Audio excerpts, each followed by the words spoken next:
के बीच में। तू कहता है थम जा, तू मेरी ताकत है। तू ही मेरा ईमान कब्र के बीच में। तू कहता है थम जा, तू मेरी ताकत है।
आज मंगलवार की संध्या आप सबों का स्वागत है।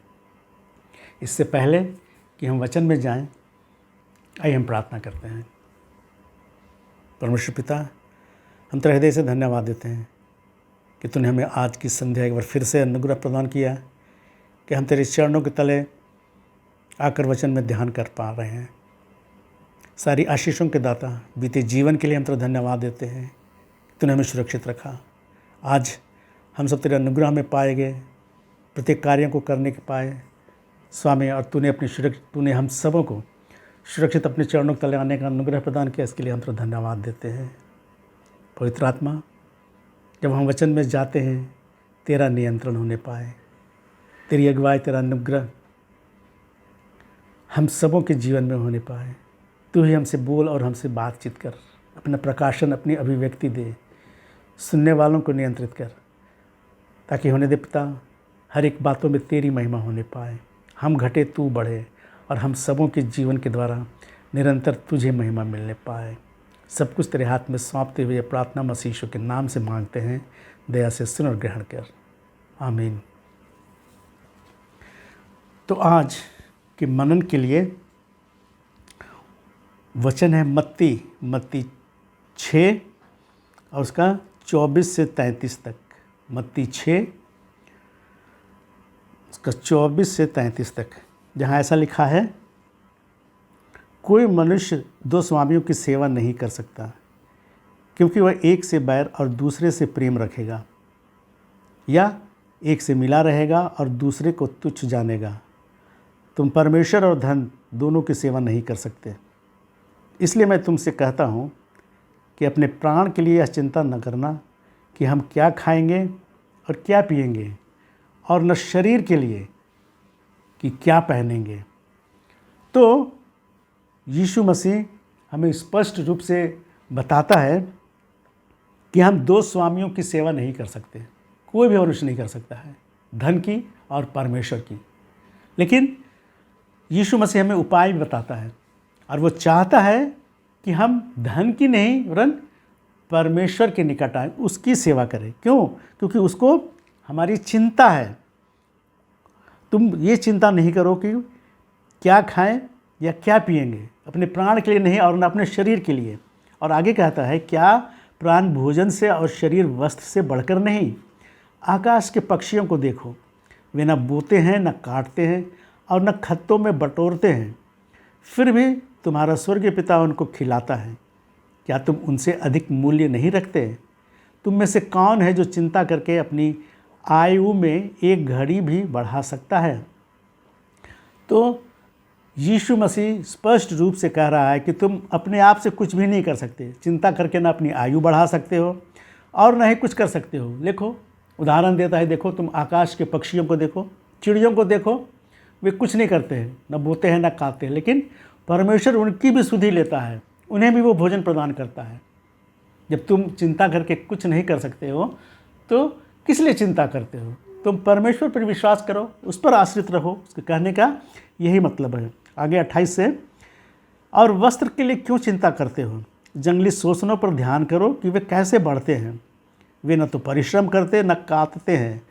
तो भी मैं तुमसे कहता हूँ कि सुलेमान भी अपने सारे वैभव में उनमें से किसी के समान वस्त्र पहने हुए न था। इसलिए जब परमेश्वर मैदान की घास को जो आज है और कल भाड़ में झोंकी जाएगी ऐसा वस्त्र पहनाता है, तो हे अल्प विश्वासियों, तुमको वह इनसे बढ़कर क्यों न पहनाएगा। अब वह सुलेमान का उदाहरण देता है वस्त्रों के लिए। वह उसका जो युग था वह यहूदी जाति में इस्राएलियों के लिए स्वर्ण काल था, गोल्डन एज। चारों ओर शांति थी।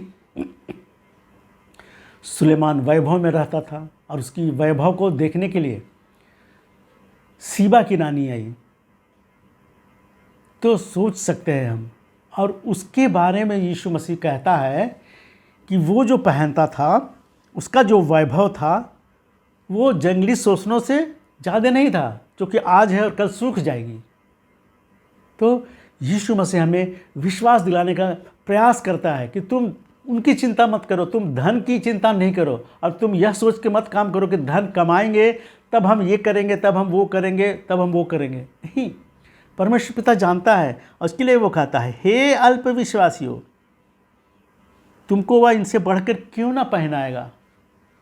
जंगली शोषण जो जिनका वैभव सुलेमान से ज़्यादा था, तो तुम्हारा स्वर्गीय पिता जो तुम्हारा रचयिता है, जो तुम्हारा सृष्टि करता है, वो इनसे अधिक बढ़कर क्यों नहीं पहनाएगा, तुमको अच्छे वस्त्र क्यों नहीं देगा।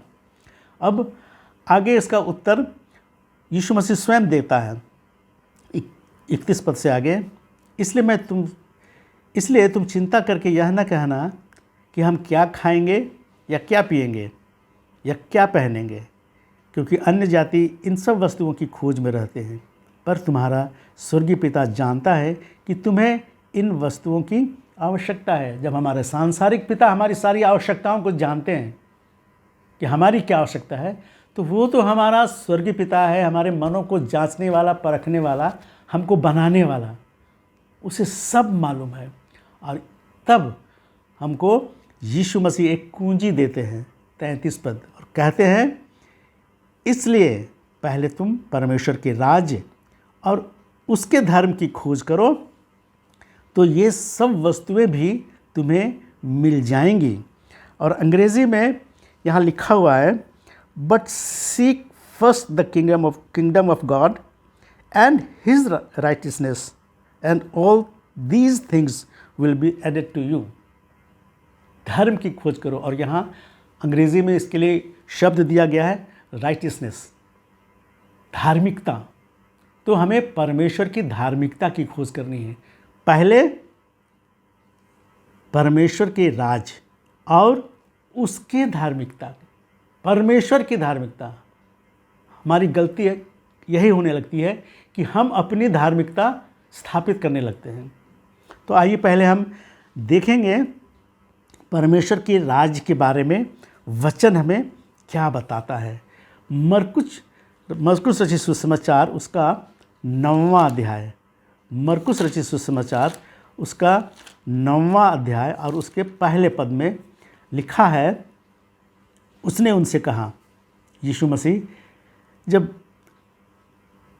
भीड़ से घिरा हुआ था तो फिर कहता है कि उसने उनसे कहा, यीशु मसीह ने कहा, मैं तुमसे सच कहता हूँ कि जो यहाँ खड़े हैं उनमें से कोई ऐसे हैं कि जब तक परमेश्वर के राज्य को सामर्थ सहित आया हुआ न देख लें तब तक मृत्यु का स्वाद कदापि ना चखेंगे। तो यीशु मसीह कहता है कि जब मैं तुमसे सच कहता हूँ कि जो यहाँ खड़े हैं, उस समय जो वहाँ पर यीशु मसीह के साथ थे, उनमें से कोई ऐसे हैं जो परमेश्वर के राज्य को सामर्थ सहित आता हुआ ना देख लें तब तक मृत्यु का स्वाद कदापि ना चखेंगे। तो यदि हम देखें तो क्या उस समय का अभी तक कोई व्यक्ति जीवित है? क्या कभी हम सुनते हैं, समाचारों में हमने सुना है? ऐसा तो कुछ नहीं हो सुना है ना। Guinness world record of world book में है उसका नाम। तो इसका मतलब क्या है कि उस समय जितने लोग थे उन्होंने परमेश्वर के राज को सामर्थ के साथ आते हुए देखा है और इसीलिए वो मृत्यु को उन्होंने प्राप्त कर लिया, वो मृत्यु का स्वाद चख लिए, क्योंकि उस समय का कोई लोग अभी जीवित नहीं है। तो अब आगे कुरिन्थ की मंडली में इसी को हम थोड़ा आगे बढ़ाते हैं और कुरिन्थ की मंडली में पौलुस प्रेरित बताता है, कुरिन्थ की मंडली, कुरिन्थ की पत्री उसका 4था अध्याय, कुरिन्थियों की पत्री, पौलुस प्रेरित की पत्री 4था अध्याय और उसका 20 पद में यहाँ पौलुस प्रेरित कहता है, क्योंकि परमेश्वर का राज बातों में नहीं परंतु सामर्थ्य में है। बातों में परमेश्वर का राज नहीं है, सामर्थ्य में है। यीशु मसीह ने कहा क्या, जब तक सामर्थ्य के साथ आता हो ना देखोगे, परमेश्वर का राज सामर्थ्य के साथ। और यहाँ पर पौलुस प्रेरित करता है, परमेश्वर का राज बातों में नहीं परंतु सामर्थ्य में है। तो सामर्थ्य में कैसे है? मत्ती रचित सुसमाचार और उसका 12 अध्याय, मत्ती रचित सुसमाचार उसका 12 अध्याय और उसके हम लोग देखेंगे 22 पद से, मत्ती 12 उसका 22 से। तब लोग एक अंधे गूंगे को जिसमें दुष्ट आत्मा थी उसके पास लाए और उसने उसे अच्छा किया और वह बोलने और देखने लगा। इस पर सब लोग चकित होकर कहने लगे, यह क्या दाऊद की संतान है? परंतु लोगों ने यह सुनकर कहा, यह तो दुष्ट आत्माओं के सरदार बालजुबुल की सहायता के बिना दुष्ट आत्माओं को नहीं निकालता। उसने उनके मन की बात जानकर उनसे कहा, जिस किसी राज्य में फूट होती है वह उजड़ जाता है और कोई नगर या घराना जिसमें फूट होती है बना न रहेगा। और यदि शैतान ही शैतान को निकाले तो वह अपना ही विरोधी हो गया, फिर उसका राज्य कैसे बना रहेगा? भला यदि मैं शैतान की सहायता से दुष्ट आत्माओं को निकालता हूँ तो तुम्हारे वंश किसकी सहायता से निकालते हैं? इसलिए वे ही तुम्हारा न्याय करेंगे।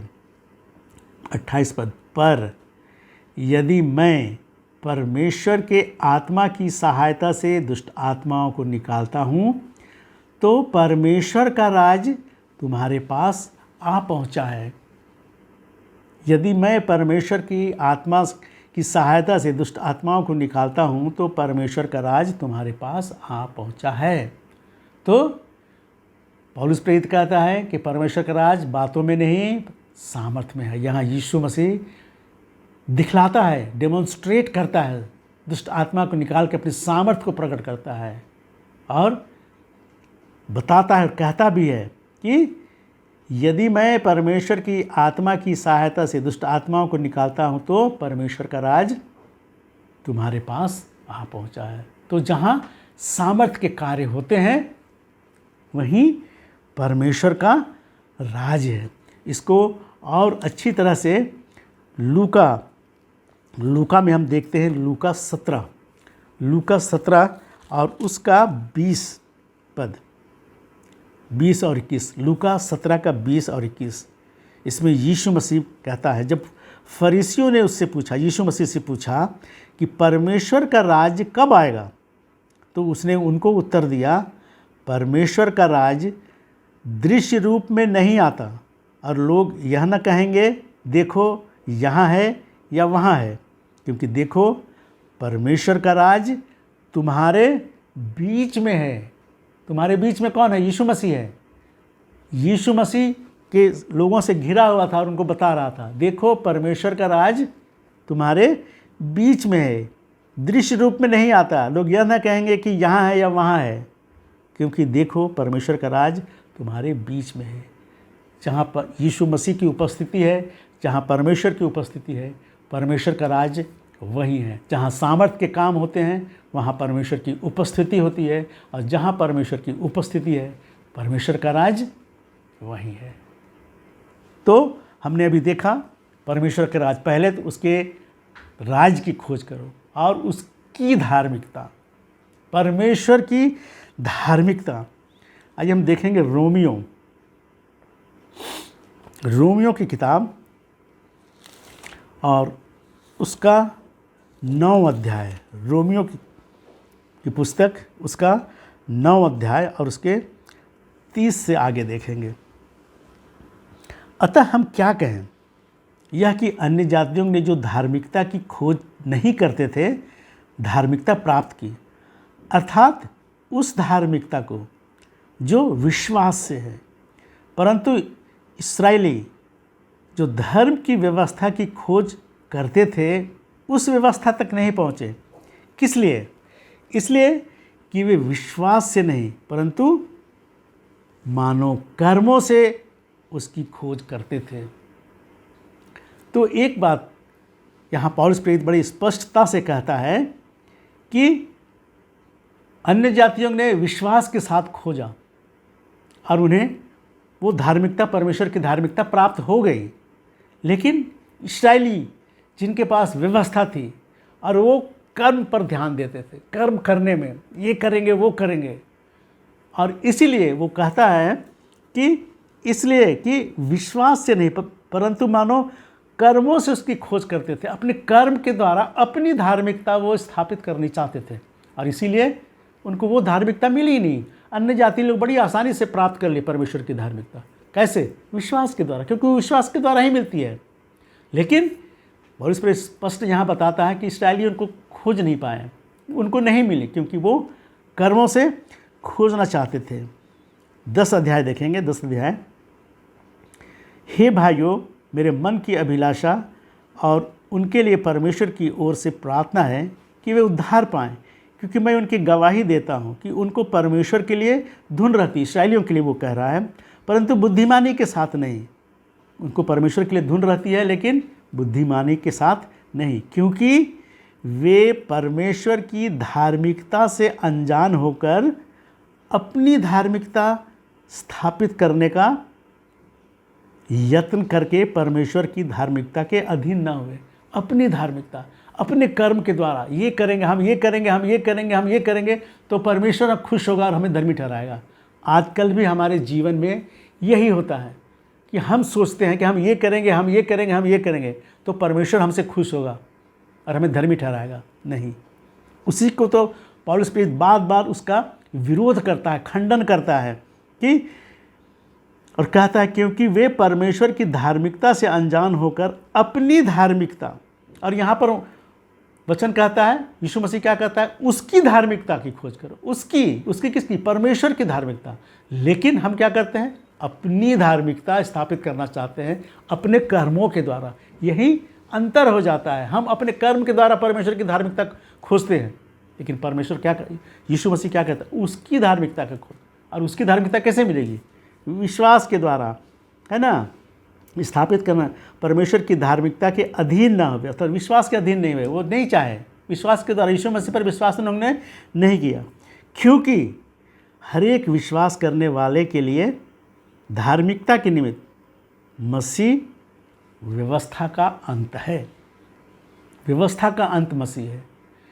यही तो कारण है, जब इस्राएलियों को व्यवस्था दी गई, उन्होंने वो पूरा नहीं कर सके कोई भी।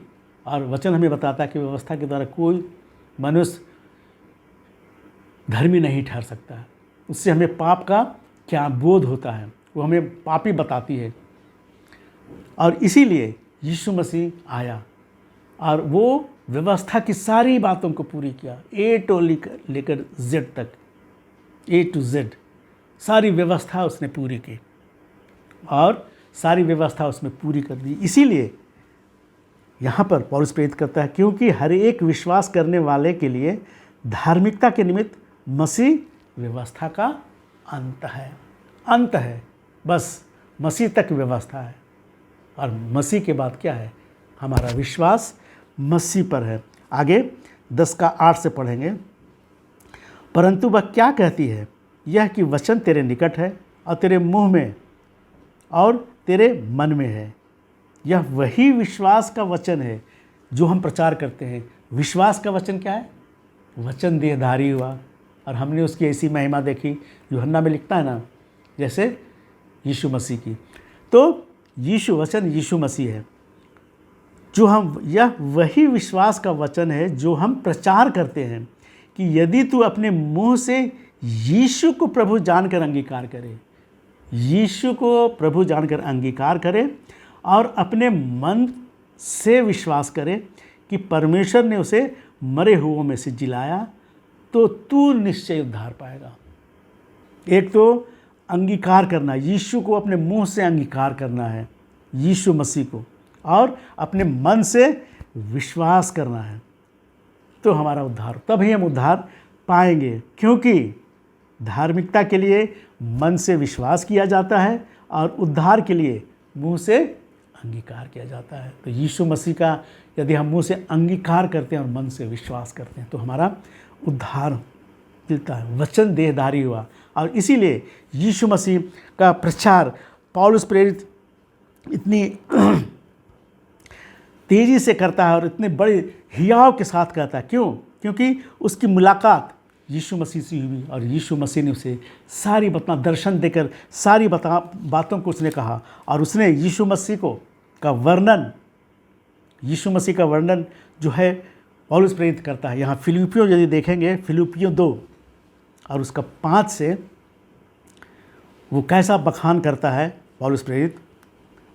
फिलिपियों 2 और उसका 5 से, जैसा मसीह यीशु का स्वभाव था वैसा ही तुम्हारा भी स्वभाव हो, जिसने परमेश्वर के स्वरूप में होकर भी परमेश्वर के तुल्य होने को अपने वश में रखने की वस्तु न समझा, वरन अपने आप को ऐसा शून्य कर दिया और दास का रूप धारण किया और मनुष्य की समानता में हो गया और मनुष्य के रूप में प्रकट होकर अपने आप को दीन किया और यहाँ तक आज्ञाकारी रहा कि मृत्यु, हाँ क्रूस की मृत्यु भी सह ली।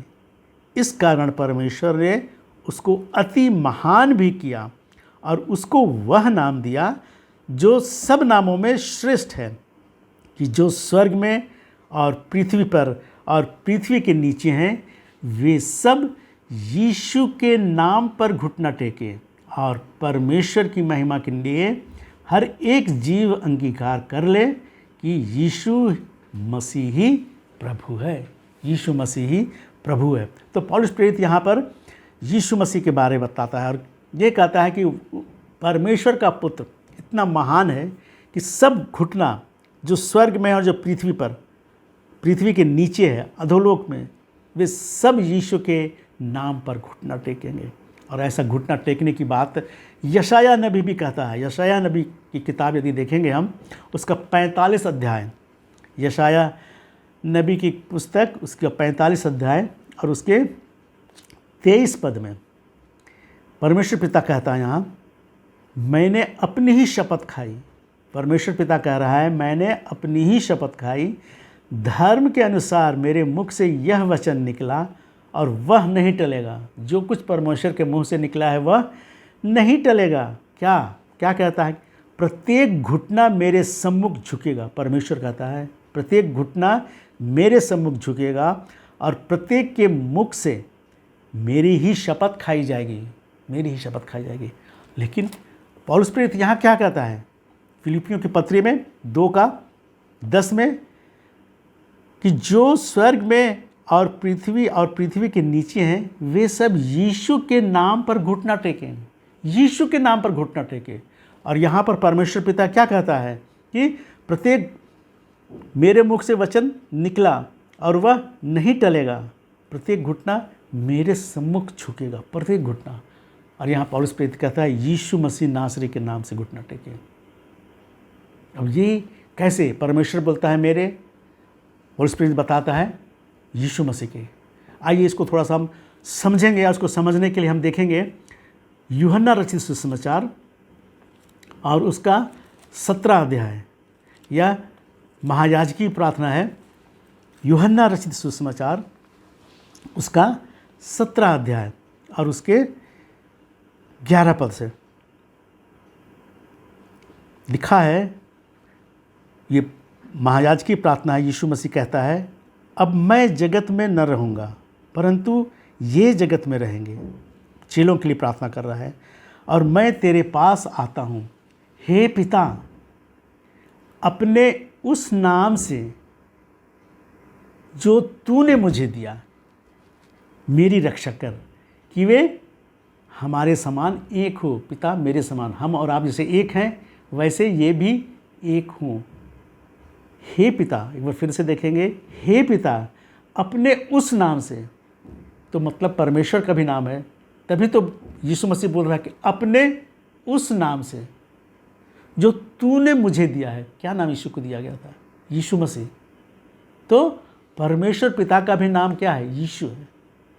जो तूने मुझे दिया है, अपने उस नाम से जो तूने मुझे दिया है, यीशु नाम दिया है, उनकी रक्षा कर कि वे हमारे समान एक हो। अब इनका यदि हम यीशु मसीह के जन्म के बारे में देखेंगे, उसका जब जन्म हुआ था तो लूका 1 और उस कुमारी का नाम 27 का, लूका 1 का 27 का खंड 2 से देखेंगे। उस कुमारी का नाम मरियम था। 28 पद से स्वर्गदूत ने उसके पास भीतर आकर कहा, आनंद और जय तेरी हो जिस पर ईश्वर का अनुग्रह हुआ है, प्रभु तेरे साथ है। वह उस वचन से बहुत घबरा गई और सोचने लगी कि यह किस प्रकार का अभिवादन है। स्वर्गदूत ने उससे कहा, हे मरियम, भयभीत ना हो, क्योंकि परमेश्वर का अनुग्रह तुझ पर हुआ है। देख, तू गर्भवती होगी और तेरे एक पुत्र उत्पन्न होगा। तू उसका नाम यीशु रखना। वह महान होगा और परम प्रधान का पुत्र कहलाएगा। तू उसका नाम यीशु रखना। मरियम ने अपने आप उसका नाम नहीं रखी थी यीशु का। परमेश्वर पिता ने स्वर्गदूत को भेज कर यह कहलाया उसे कि तू उसका नाम क्या रखेगी? यीशु रखेगी। और 35 पद में इसी का देखते हैं। स्वर्गदूत ने उसको उत्तर दिया, पवित्र आत्मा तुझ पर उतरेगा और परम प्रधान की सामर्थ तुझ पर छाया करेगी, इसलिए वह पवित्र जो उत्पन्न होने वाला है परमेश्वर का पुत्र कहलाएगा, परमेश्वर का पुत्र कहलाएगा। तो यहाँ पर हम देखते हैं कि कैसे बोलता है कि अपने उस नाम से जो तूने मुझे दिया है। क्या नाम दिया है? यीशु नाम दिया है। तो परमेश्वर पिता का नाम भी यीशु है ना। यूहन्ना 5 का यदि देखेंगे, यूहन्ना 5 वो थोड़े समय एक लाइन में ही सिर्फ बताया गया है उसमें। यूहन्ना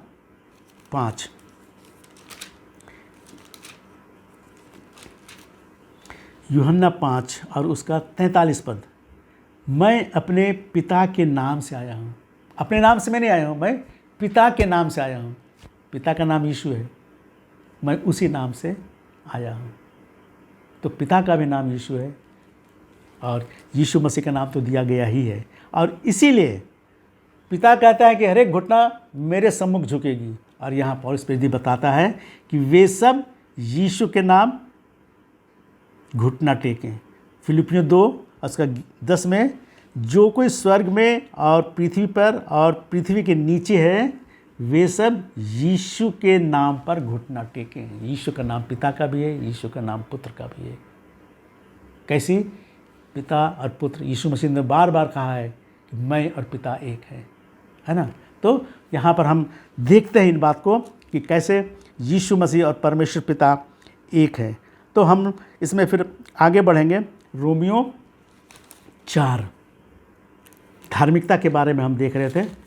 रोमियो 4 और उसका 1 से रोमियो 4। इसलिए हम क्या कहें कि हमारे शारीरिक पिता अब्राहम को क्या प्राप्त हुआ? क्योंकि यदि अब्राहम कामों से धर्मी ठहराया जाता तो उसे घमंड करने की जगह होती, परंतु परमेश्वर के निकट नहीं। पवित्र शास्त्र क्या कहता है? यह कि अब्राहम ने परमेश्वर पर विश्वास किया और यह उसके लिए धार्मिकता गिना गया। परमेश्वर पर विश्वास किया और यह उसके लिए धार्मिकता गिना गया। काम करने वाले की मजदूरी देना दान नहीं परंतु हक समझा जाता है। यदि हम परिश्रम करें, सोचेंगे हमने धार्मिकता प्राप्त की तो हमारा क्या? तो हमारा परिश्रम का फल है। तो यीशु वो किसी का कर्जदार नहीं होता, वो देता है सेंटमेंट, है ना। तो काम करने वाले की मजदूरी देना दान नहीं परंतु हक समझा जाता है। परंतु जो काम नहीं करता वरन भक्तिहीन के धर्मी ठहराने वाले पर विश्वास करता है, उसका विश्वास उसके लिए धार्मिकता गिना जाता है। तो हमें धार्मिकता के लिए कोई मेहनत नहीं करनी है, सिर्फ विश्वास करना है, अब्राहम की समान विश्वास करना है। और अब्राहम कर्म से पाया था? नहीं पाया था। अब्राहम अपनी पत्नी को लेकर 2-2 बार झूठ बोला था। अगर काम से होता, व्यवस्था के द्वारा कहना जाता तो वो तो पाप कर किया था और वो कैसे विश्वासियों का पिता होता। लेकिन इस बात को बताया जाता है, पवित्र शास्त्र बताता है कि अब्राहम का विश्वास उसके लिए धार्मिकता गिना गया। और इसीलिए क्या होता है कि पौलुस प्रेरित हमको इन बातों को बताता है कि हम यीशु मसीह पर विश्वास करें, जिसने कि हमारे लिए सब कुछ सहा और हमको अपने आप को दे दिया। वह क्रूस की मृत्यु सही, हमारे लिए वो पाप बन गया। 2 कुरिन्थी 5 और उसका 21 देखेंगे तो लिखा है, जो पाप से अज्ञात था किसको? यीशु मसीह को किसने? परमेश्वर पिता ने हमारे लिए पाप ठहराया कि उसमें होकर परमेश्वर की धार्मिकता हम बन जाएं। तो उसमें होकर जो कुछ भी हमको आज हैं वो यीशु मसीह में होकर हैं। यीशु मसीह ने सारा कार्य हमारे लिए कर दिया है। अब हम उसमें होकर धार्मिकता बन जाते हैं। उसकी धार्मिकता, किसकी धार्मिकता? परमेश्वर की धार्मिकता बन जाते हैं। कैसे? विश्वास के द्वारा। इसको हम बस अंतिम देखने जा रहे हैं। रोमियो की पत्री उसका 3 अध्याय, रोमियो की पत्री 3 अध्याय, उसका हम देखेंगे 19 पद से आगे। हम जानते हैं कि व्यवस्था जो कहती है उन्हीं से कहती है जो व्यवस्था के अधीन है, इसलिए कि हर एक मुख बंद किया जाए और सारा संसार परमेश्वर के दंड के योग्य ठहरे। क्योंकि व्यवस्था के कामों से कोई प्राणी उसके सामने धर्मी नहीं ठहरेगा, इसलिए कि व्यवस्था के द्वारा पाप की पहचान होती है। परंतु अब व्यवस्था से अलग परमेश्वर की वह धार्मिकता प्रकट हुई है जिसकी गवाही व्यवस्था और भविष्यवक्ता देते हैं, अर्थात परमेश्वर की वह धार्मिकता जो यीशु मसीह पर विश्वास करने से सब विश्वास करने वालों के लिए है। यहाँ पर स्पष्ट रूप से हमें बताया जाता है और इस बताता है कि व्यवस्था उन्हीं से बात करती है जो व्यवस्था के अधीन है, और व्यवस्था के कामों से कोई प्राणी धर्मी नहीं ठहर सकता, क्योंकि व्यवस्था से पाप की पहचान होती है। और इसीलिए कहता है परंतु 21 पद, परंतु अब जब यीशु मसीह ने सारी व्यवस्था को पूरी कर दी, हमारे सारे पापों को, हमारे पूरे संसार के पाप को अपने ऊपर ले लिया, हमारे रोगों को, हमारी दुर्बलताओं को, हमारे सारी दुख को, तकलीफ़ को, चिंता को, परेशानियों को अपने ऊपर ले लिया, कोड़े खाकर हमें चंगाई दे दी। और क्या हुआ? क्रूस पर चढ़ गया, सारा पाप बनकर क्रूस पर चढ़ गया, मर गया, समाधि में रखा गया। क्रूस पर चढ़कर क्या हो गया? व्यवस्था उसने पूरी कर दी।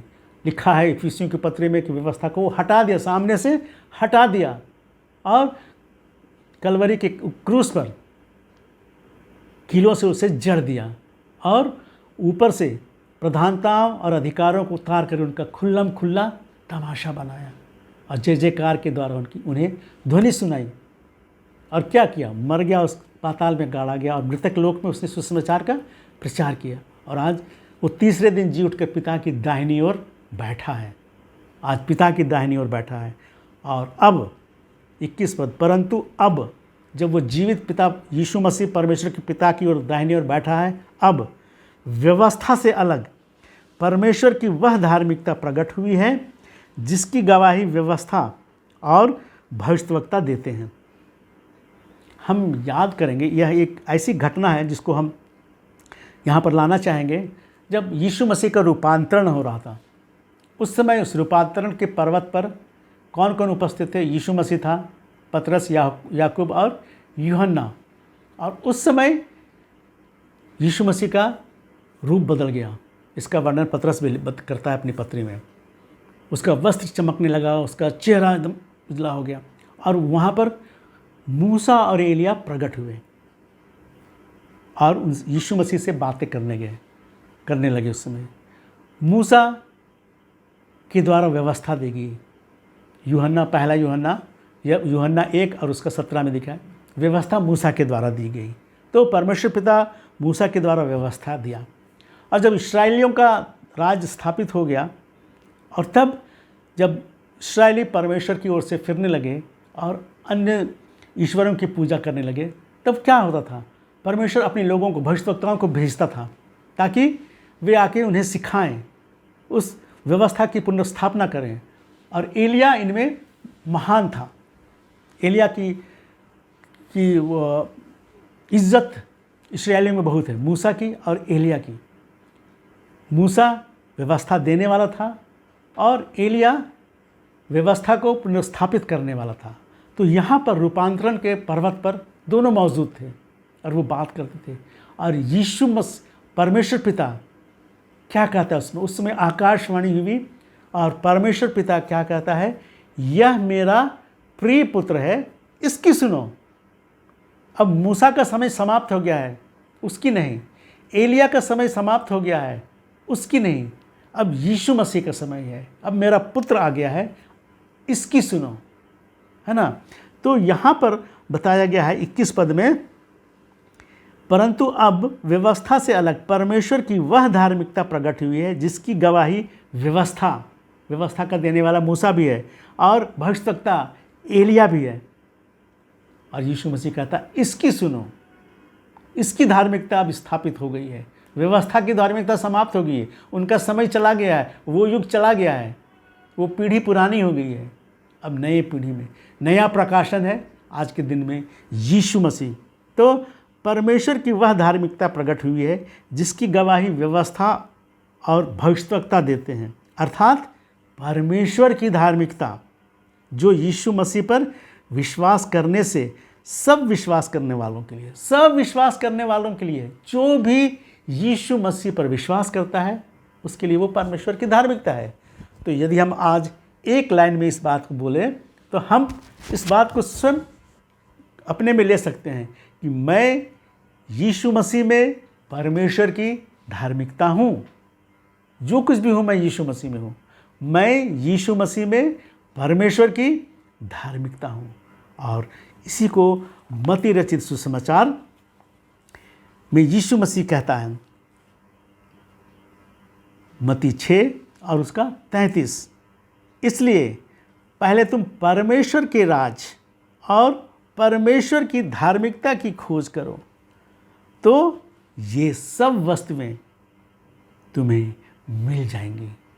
तो आज प्रिय भाइयों बहनों, हम लोगों ने प्रयास किया कि हम परमेश्वर के राज्य और उसकी धार्मिकता के बारे में अधिकाई से जानें। और परमेश्वर की राज क्या है? जहाँ उपस्थिति है परमेश्वर की, जहाँ सामर्थ्य के काम होते हैं, वहीं परमेश्वर का राज है।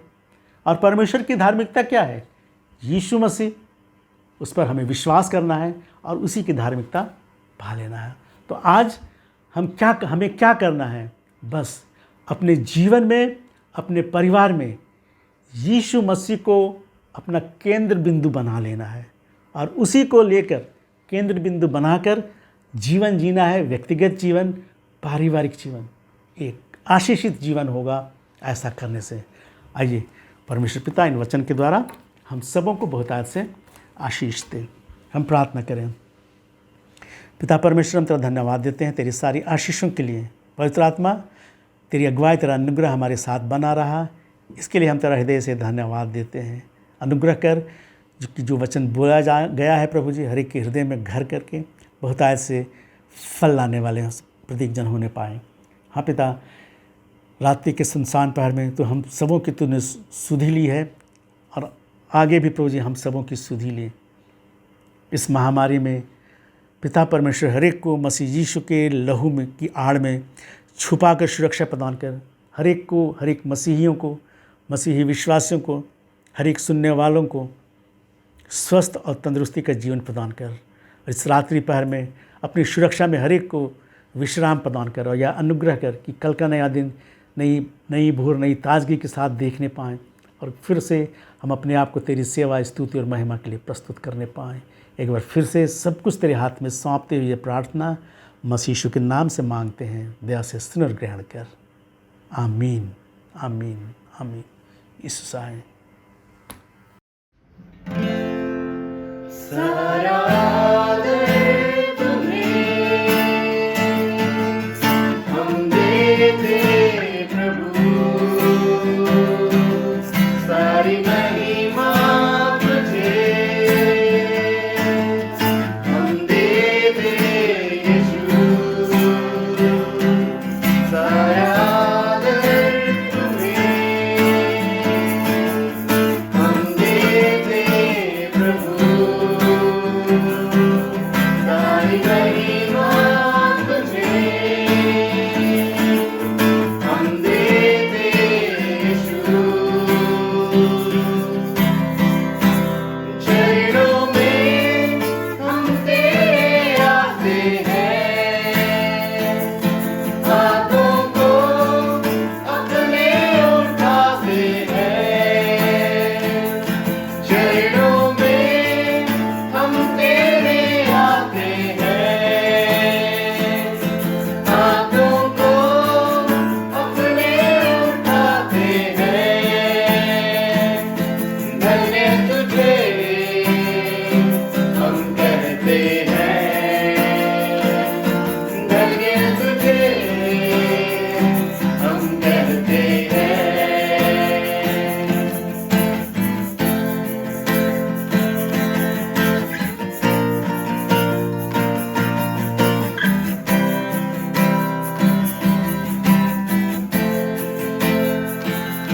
मार्ग भी तू, सत्य भी तू, जीवन भी तू है मेरे प्रभु। मार्ग भी तू, सत्य भी तू, जीवन भी तू है मेरे प्रभु। करते तुझे सजदा हम तो यहाँ, करते तुझे सजदा हम तो यहाँ। चरणों में हम तेरे आते हैं, हाथों को